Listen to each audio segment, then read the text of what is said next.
Join Chad in his daring mission to stop the infamous Dr. Gangrene from launching the dreaded Doomsday Tomato. This mad scientist won't stop until he paints the town red with tomato sauce. As Chad, you'll take on an onslaught of slimy, bouncing horrors in your attempt to smash the Doctor's plans, but it won't be easy. Attack the Killer Tomatoes was a very low-budget horror movie released in the 80s.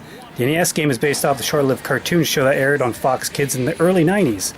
Released in 1991 and developed by Imagineering, you may remember them from such games as Swamp Thing, Heavy Shreddin', and more infamously, Bart vs. the Space Mutants. This game is a straight-up platformer where you run left or right and squash your red-faced foes with well-timed jumps. As the Tomato Slayer, you can press the A button to make Chad jump, while the B button is used for other actions like running and throwing objects. Depending which level you're on will determine what you can do. Along the way, you'll encounter lunch boxes that give you extra lives, lunch bags to refill your health, and fertilizer sacks for bonus points.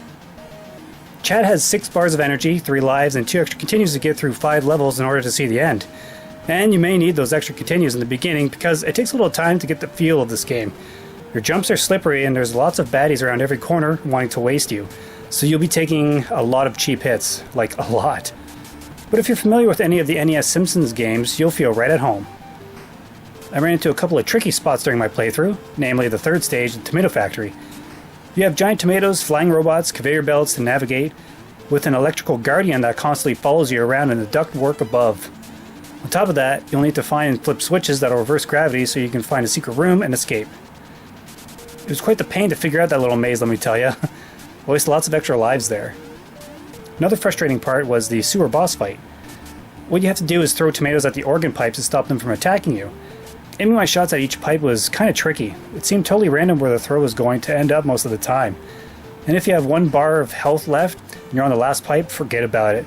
You can't get your last shot in without taking a hit. Very frustrating. Overall, the game is a below average action platformer with some fiddly stuff packed in there. It's not horrible. It's on the shorter side to get through, so if you're looking to blister through a game quickly, you may want to give this one a chance. I'm giving Attack the Killer Tomatoes a fun ribbon, but just barely.